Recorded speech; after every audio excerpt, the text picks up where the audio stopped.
Probably about an hour and a half ago, and we're making our way down into Oregon to go check out some cool waterfalls before we make our way going back onto the coastline. So yeah, we've just been driving through this national forest. It feels like forever. We are literally in the middle of the woods, so we just decided to stop to get some croissants, just to go to the toilet quick, and then we'll be on our way some more.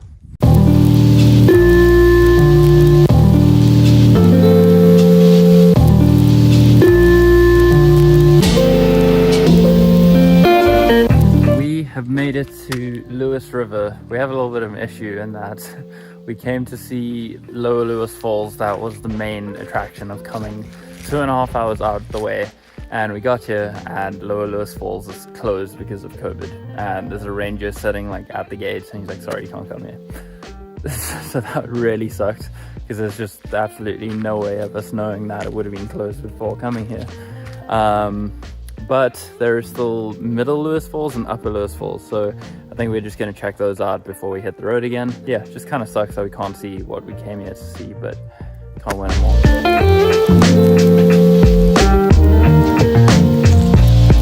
So even though we don't really feel like it, we decided that we are going to make the trip down to Lower Lewis Falls.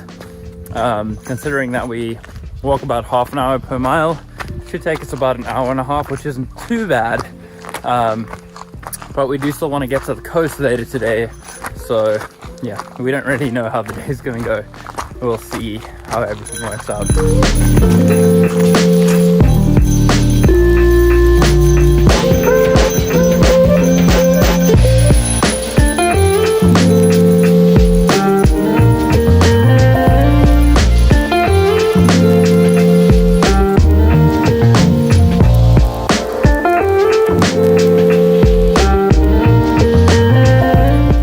Look at this tree. You can't even tell the scale, but Quinn's that big.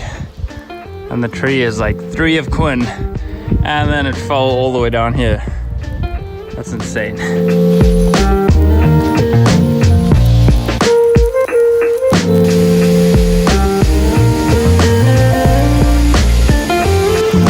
have made it. This is an incredible waterfall. And just the color of this water is insane as well. We'll see if we're gonna swim or not. Apparently the water is like 45 degrees Fahrenheit, so a little cold coming straight off the glaciers, but wow, what an experience as well to see this with no people here. So like I said, this is actually closed to the public for day use, and he said the reason it's closed is because of COVID, because it's such a popular place that too many people come here, and we're here and there's no one here, so it's pretty spectacular. I'm swimming. You're swimming? Yeah. How could you not? You got this. Nice.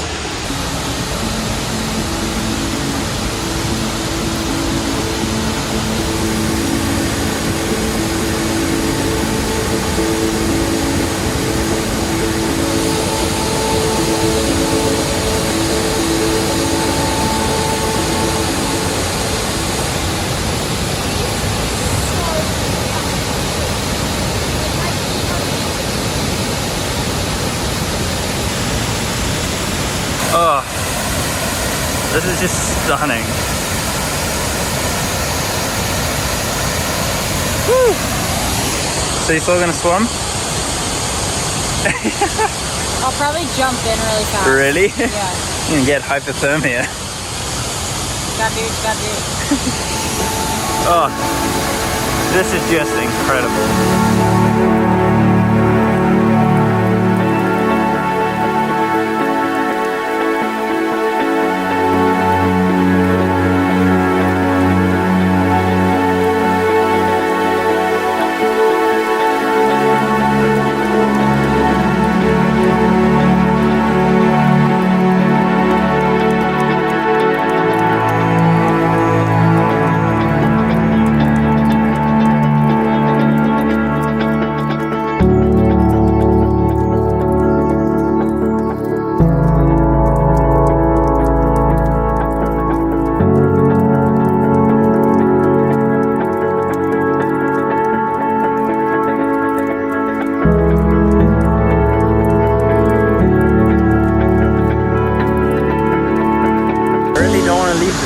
But unfortunately it has come to that time where we have to move on. But I have a feeling we will be back here on a hot summer's day. The water's still going to be freezing, but if it's like 30, 35 degrees outside and hot and sunny, then I wouldn't be opposed to jumping in and then coming out to warm up again. So we decided that we would walk back along the road because we think it's a bit quicker, like cutting straight through to the parking lot instead of following the contour of the river. And as I said earlier, we're in the middle of nowhere, so we're placing bets to see if a car comes past us or not on our way to the camp. I mean, to the parking lot.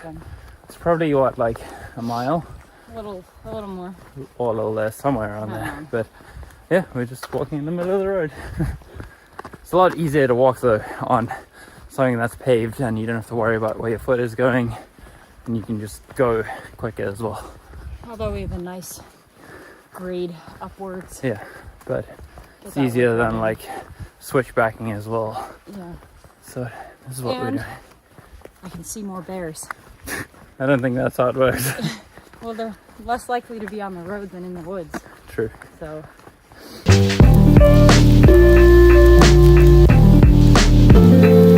This is what a road trip actually looks like. It's not all fun and games. Okay, surely it's around that bend. So. I'm pretty sure. And we have made it back with no cars in sight. I mean, there's still some people in the parking lot here, but no cars drove past us on the road. Now we got a long drive to somewhere. I don't know. We'll see how far we get.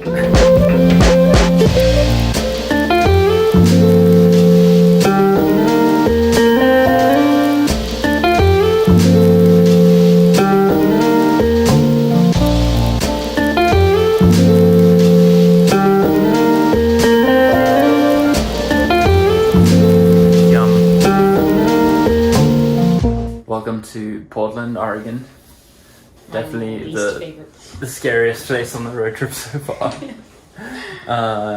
Yeah, we arrived at like 7 o'clock, I'd say, somewhere around there. And we wanted to make our way to the coast this evening, well today, but we didn't really have the time to make it there, so we decided, you know what, we'll stay in Portland, we'll get a nice hotel. We got a 4-star hotel, we'll treat ourselves. And yeah, it hasn't really been a treat so far. Arriving in Portland was very interesting. A lot of scary people around. We are in a very sketchy neighborhood in downtown, so that's great. And this hotel room we got, which is a 4-star hotel room, is like a closet space. It is. It's tiny, and there's a shared bathroom. What? I've never heard of a 4-star hotel having a shared bathroom. This room is smaller than our living room in our apartment, and that was tiny. Smaller than our bedroom in our apartment. No, it's a little bigger, but not by much. Yeah, and then there was a whole nother mission because we had to go find food, and we didn't want to walk around the streets here at night because it's dangerous and sketchy. So we went to go find pizza, and then we couldn't find parking, or just parking for the pizza. Then we couldn't get parking for our car because we had the rooftop tent, and the hotel has like this parking lot that's separated from the hotel. But there's a clearance of 6'9" and our car is taller than that because we have the lift and the car tent. It's like 7'4". So yeah, we can fit under there. So we had to go find another parking spot. So we managed to find a parking lot across the street of the hotel, but it's just out in the open. And the craziest thing is just all the homeless people just camp on the sidewalks, and I just can't believe that Portland allows that to happen. It just doesn't make the city feel safe or welcoming at all. I took out my pepper spray. Yeah, Quinn took out her pepper spray. Like, we had to take out our bags to bring it into the hotel, and there were like homeless people walking past, like checking us out, and there's like drug addicts, and yeah, it's not very nice. And like, even the hotel keeps their doors locked 24/7. You need the card to get into the front doors of the hotel. So if anyone's from Portland, sorry if I offended you, but it just doesn't feel like a welcoming Tell your home city. city to get their shit together. This place is terrible. Yeah, so needless to say, we are spending the night here, which is very overpriced for what we're getting. But we'll be up and out early tomorrow, down onto the rest of Oregon, which should hopefully be a bit nicer, because Oregon is known And for the beautiful outdoors. Don't think they're known for their cities. So that's the plans. Just wanted to give you updates, but I'm going to end this here and go to sleep, because we need to be up and out at 8 a.m. tomorrow. So The earlier the better. yeah, I hope you enjoyed the vlog. The waterfall is beautiful this afternoon, but other than that, it was a weird day. Yeah, in saying that, get out there, make it happen, and I'll see you tomorrow.